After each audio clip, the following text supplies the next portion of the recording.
Cause you've been to Texas, you'll never be the same. The flowers and the sunshine. Jay, hey man, I'm Hey. sorry. I'm I'm sorry. You don't need to film me for this, do you? I'm gonna run the video, but I promise I won't put it on YouTube. After or you anything. sent me the Zoom site, I was so excited. I had everything organized, and for some reason, I erased your Zoom thing. I said, "Oh shit!" I was trying to find your phone number and trying to see if I could recapture. Anyway, that's all in the past. All in the past, indeed. I first met David Amram in 1970, or was it 1971? His two-for album, No More Walls, had just released. We met through Austin Symphony, which at that time was conducted by David's close friend, Maurice Paris.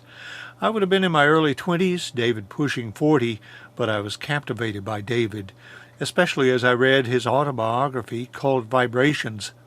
I guess if he had known he would live to celebrate a 90th birthday, he might have held off on the autobiography thing. I'm glad he didn't, because I got to know him through the book and through many crossings of paths. I'm not sure either of us would have imagined back then that we would cultivate a half-century of friendship, but here we are. A few days ago I set up a Zoom call to David, an amazing technology, but one which still presents a few hurdles for both of us. That opening scene was something, wasn't it? But it's a show. No, it's not a show. It's a conversation with David Amram. I asked David to talk a little bit about one of his compositions, This Land, Symphonic Variations on a song by Woody Guthrie, a work I thought would be great for my Thanksgiving weekend radio show. We'll get to that, and also to a Thanksgiving story which was told to David by Pete Seeger. If you know David, and you know me, you know that just because I said we would talk about this or that this would not preclude detours to other stories, and that's what I love about a conversation with David Amram. I hope you enjoy the ride. I know I will. There, how's that for a good photo? Yeah, there we go. Two young French horn players. Yeah, two guys with frizzy hair that's you know uh, turned white on us. Turned gray. Mine turned gray, and then it's turned white. So yeah, I know the feeling. Well, that's it. When I say, people say, "What's it like, man, going back to these festivals?" I say, "Well, now I look at the table where there's old people with white hair, and I figure that's the only ones I'm going to know." You know, because in the '70s I was out there all the time, and then they look and say, "Don't I know you?" And I said, "Yeah, I'm Dave Amram's grandfather." So let me put on my earphones, and then I think my Rode. Let me get my Rode mic, man. I'll tell you, this would be. I did this for BBC. Oh yeah, and they're hi-fi freaks, understandably, and it came out okay. And a guy at the Folk Alliance, supposed to be a secret, he sort of said, "Man, you know, I like you so much, and since they ran out of money 2 years ago for education," he said, "I'll put you on my showcase, and you could be my guest, and I'll get your airfare and a place to stay and all that stuff." So, and he got me this microphone, and he said that they're now I've got the mic in. Is that better? Yeah, it sounds good. Yeah. Okay, good. That's important. So he got me the microphone. So if you live long enough, you get the. And instead of saying, "I can't accept," I said, "Thank you." It's amazing when you think about it to find two older people, more or less, and the modifiers are important here, more or less computer and tech savvy. But get this. You know, I would never know what to do. And now once you get as you know, when you get the tech stuff down, as minimal as it is, I have a big thing for when I do my podcast, if you pardon the expression. I have a whole big scene to go through to send the stuff back to the guy. And my daughter wrote it down. I have a whole gigantic thing. You know, once you get the routine, Yeah. it's like music. Yeah. Once you know, constant. But you have to, at least I think the way we think, you have to get a routine. Now the younger kids, it's almost intuitive. But it doesn't matter as long as you can learn it, I guess. Yeah, it's a case with me as well. I still don't use Zoom all that much, But so whenever I What's do, it's sometimes an adventure to, and I'm always thankful whenever I finally get the connection that I expect, and it's yeah. more or less on time. Oh well, you were perfect, man. What I screwed up was you sent me the thing. I had it 25 minutes before I said, well, I'll answer another email or two. Then I went to yours, and somehow I'd erased the last one, and I combed over every bit of correspondence and looked on your FaceTime, and I couldn't find your phone. So anyway, here we are, and thank you. Yeah. Well, hey, before we talk about the symphonic variations on a song by Woody Guthrie, let me mention a couple of more things that are kind of a cosmic coincidence with the things that I've programmed for this week's show. And one is that I'm opening the first hour with uh, a piece for brass ensemble and chorus that's written by some guy, Kevin Koska. I don't know who he is, and I don't expect that you do either. But they put together just this past year a commemorative, a dedication album for Vince DeRosa, who turned Oh my gosh. 100. Who turned 100, and Wow. so I recall that whenever I was going through all of those materials in that box of all of your film music, that DeRosa was on at least one of those Oh, he segments. was fantastic. And he lent me his French horn when I picked it up in the middle of a part of the jazz recordings and played it and handed it back to him. He Yeah. was great. Well, I remember that you probably felt that he had blessed the horn, and maybe he felt that you had blessed his horn for him whenever you Oh, handed it no. back to him. So, but anyhow, I thought that that was kind of a cosmic coincidence. Yeah, he was an amazing player. Yeah. Yep. And And and I met his nephew, uh, DeRosa, William DeRosa, and that's where I got the idea of writing when I was asked to write a piece for the Long Island Philharmonic, I wrote an honor song for Sitting Bull, and I met his nephew at the one Damian festival that they had, and he was a featured soloist, and he was fascinated when we did a kids program. First, I did the American Indian song, which he loved, and then he heard a guy playing the washtub bass and was fascinated by that. So out of all that, I ended up writing a cello concerto after they yeah. wanted me to write something like the March from Superman. But, we all, they say in the garment district, you can't make a mink out of a skunk, but essentially that's our job in the arts, to take anything and even make it better. Well, yeah. And be able to satisfy any kind of a request that comes in. I Well, it's think, almost that you changed it completely and then thank them for being so innovative after you finally get to do what they didn't want to do in the first place. yeah, yeah. Well, it's all about flexibility.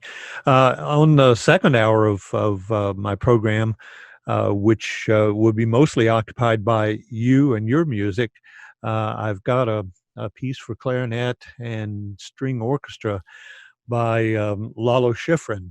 And I know that Oh, you are beautiful. friends with Lalo as Oh well. yeah, So he was terrific. I remember the San Antonio Symphony played his psalm as psalm. Cantos Aztecas, I think is what Yeah, it it was was called. exactly right, and that was a beautiful, beautiful piece. Christopher Wilkins conducted that. Yeah, that's right. He realized the important place that San Antonio sits on. Oh, It's sure. it's as much a part of Mexico as it is a part of the United States, and so Amen. and I think that the more we realize that, Sure, it's the beautiful. yeah the better place it makes for all of us. Amen. David, I know we're here to talk about Woody Guthrie, and we'll do that in a moment. But I thought first it would be appropriate, given the holiday that we're celebrating right now, to take a moment to think about how we have bit by bit begun to realize a little more accurate picture of the origins of Thanksgiving. Okay, I could talk about that if you want, whenever you want to start, because something Pete Seeger told me as a Mayflower descendant, how Yeah, his yeah, yeah, forebears were treated. yeah. Well, yeah. Talk about that just a little bit, and Okay, maybe I'll be able to slip that in. very briefly, as we celebrate Thanksgiving to all my friends in San Antonio area and all over Texas and all over the world who listen to this wonderful station. Pete Seeger told me that his forebears came over on the Mayflower. I had never realized he was a Mayflower descendant. And he said that he always remembers the stories in his family of how when those forebears landed on a cold day with a lot of people on the boat who were sick and some of them dying, they were welcomed with hospitality. No one said, "Where's your passport? Where are you from? How much money did your family make in the old country? And how do you pray?" They were welcomed. They were shown the following spring how to plant crops. They were greeted with hospitality. Then he said, what we did to them was disgraceful. But then he said the most amazing thing of all. He said, feeling guilty is a waste of time and a self-indulgence. Doing something to say thank you and to be gracious to those who are arriving today as we arrived so long ago and show the same civilized hospitality is very important. And that's something we can all think about doing. And I just thought that was wonderful. I want to thank Pete for telling me that and thank all the people who listen to this station and all of the people who hopefully will, that most of us came over on a boat, whether it was in steerage, on a luxury liner, a slave ship, or walking across the border or swimming to shore. But we got here, we are here, and we have to remember to appreciate how lucky we are to be in this beautiful country of ours. And as crazy as it may seem, we are all here together and have to find a way to celebrate that and remember the golden rule of doing unto others as you would have them do unto you, which is in every major religion in the world. And I think we could think about that on Thanksgiving and be grateful that we're able to be here in this wonderful place and see what we can do to make it even better. Well, thank you. Thank you, David. It's always been my favorite American holiday, I think. And it's our holiday, our American holiday, to share with others, wherever you might be. So that's the true meaning of Thanksgiving to me. I agree. The wonderful thing on the Statue of Liberty, when people who came over that way were able to see that, and even if they got close enough, read what it said. It transcends politics, it transcends parties, race, gender, all of that stuff. It's about the human species and all of us on the planet living in a place where we can try to take that beautiful Constitution, most of which was based on the Iroquois Constitution and the old Seneca writings, and use that wisdom of the people who were here thousands of years before we came, who found a way to live in harmony somehow. And I think we're on that path. It's a long road. A lot of other countries are terrific. They don't have that. What they have to offer us is family, humanity, pride, understanding. And that's something that all of us are able to absorb and to practice. So I think for this 2020-2021 season, we can think about that and start a new chapter. And it's wonderful to have a station like this that plays music that's built to last. And my little piece was based on a folk musician, they called him, great poet, Woody Guthrie, from Okemah, Oklahoma. And now we see him as a great American patriot, as a great American poet, as a great world thinker. And in Europe, he's considered to be a major writer.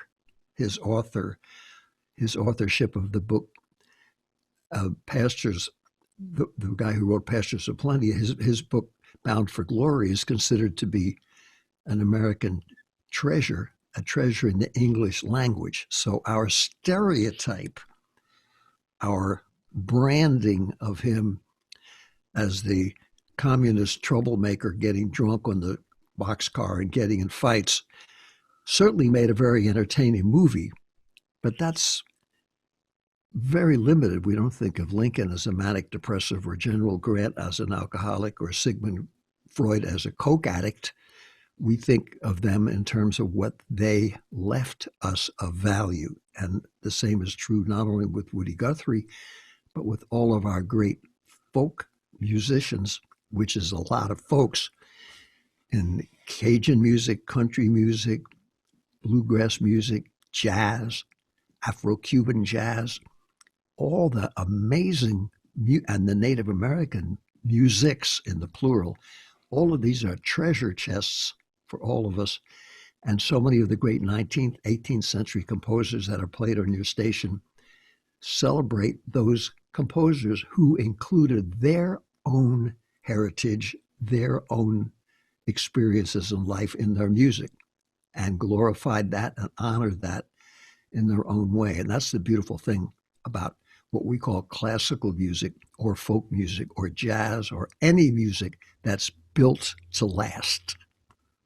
Well, it's interesting that you mention all of these various kinds of music that make up the musical fabric here in the States, because you certainly include all of that within your variations on the Woody Guthrie classic. This land is your land. This land is my land. It's the message that you were defining for us a little bit earlier. So, how did you go about deciding how to mix all of these different cultures and different origins of music within your variations? Well, to be perfectly honest, I didn't know what to do. And Nora Guthrie and Arlo and Jody had a family foundation, and with their publishing company, they said, we would like to have you write a piece based on Woody Guthrie's music that was not a pop schlock elevator music, Hollywood ghost written arrangement, because you could hear Woody sitting there with his old guitar playing it. That's all you needed. You didn't need anything else. So they wanted a piece. I said, well, I'd like to make it like Brahms' Variations on a Theme by Haydn, but instead of asking the musicians to wear white powdered wigs, or have a picture of me with a white powdered wig and I still use a pen and paper because I'm not that great at the computer, but to try to do it in a contemporary way using all of the musics that I know of Woody's, that I just couldn't figure out what to do. Nora called up and said, David, after you finished reading Klein's great biography, think of the places that he went when he left Okemah, Oklahoma, on his journeys to New York City, all of which he included somehow in that wonderful song that he wrote in an old ratty hotel room right off of 42nd Street or 41st Street in Manhattan, way back. And I said, wow, that gave me the kind of picture of where to go. So I started off with him, kind of a fanfare, using the notes of This Land Is Your Land, showing modern times, and then going back to Oklahoma and hearing some of the beautiful music inspired by the stomp dances that he honored. And when he wrote Way Down Yonder in the Indian Nation, Ride My Pony on the Reservation, Oklahoma Hills, where I was born, a lot of Native American people said, well, that's the first guy of that prominence that ever mentioned us. And they appreciated Woody because of that. The music is David Amram's This Land, Symphonic Variations on a song by Woody Guthrie, played live in concert by the Colorado Symphony Orchestra in 2012. David began working on This Land around 2005, and it received its first performance by the Silicon Valley Symphony in 2007. And then several other places played it, and they really liked it. And now it gets played in Europe a lot and in different parts of America. But this broadcast will be the first time that it's ever been done in its entirety on the radio. And it was premiered, so I only had to wait 13 years for that to happen. And I always tell people when they say, man, your music for the Manchurian Candidate finally came out in 1962. You did it, and Splendor in the Grass in 1960 finally came out. I said, well, Moses was in the desert 40 years, so I'm right on schedule. And if something is beautiful, it stays beautiful. So I'm very grateful that it's being able to be heard on this Thanksgiving in 2020. And my hope is it'll encourage all the young people, whether you're a guitar picker, a kazoo player, a symphony conductor, a rancher, a bus driver, a brain surgeon, or you like to be any of those and more, just to go ahead and do it and not be discouraged, not be discouraged by anything that you have to do. And that's my hope. Yeah. Well, before... Can you wait just 1 second? That's my daughter. Dear, I'll be right there. I'm just finishing being interviewed. I'll be right. I'll come. I will. I will. I love you. Bye bye. Happy thanks. I will. Okay. Great. Sorry. That was my daughter, Adira, wishing everybody a Thanksgiving, having a family Zoom. But I'm here eating a can of baked beans and praying for the future. So I'm trying to stay healthy. Yeah, well, there's no turkey on my table either. So, but well, I would be remiss if I did not wish you happy birthday. It was just a week or so ago, wasn't it? Yes, sir. I turned 90, and I don't feel a day over 117. So for all of your listeners, I can only say those of you who are 24 and you're told by your career counselor that you're washed up because you are too old, to accept that sage advice, but hang out with other people who tell you you've got something to do. And remember that you're only as old as you make other people feel. Happy 90th to you, David, and may there be many, many more. Thank you. Great. Bye-bye.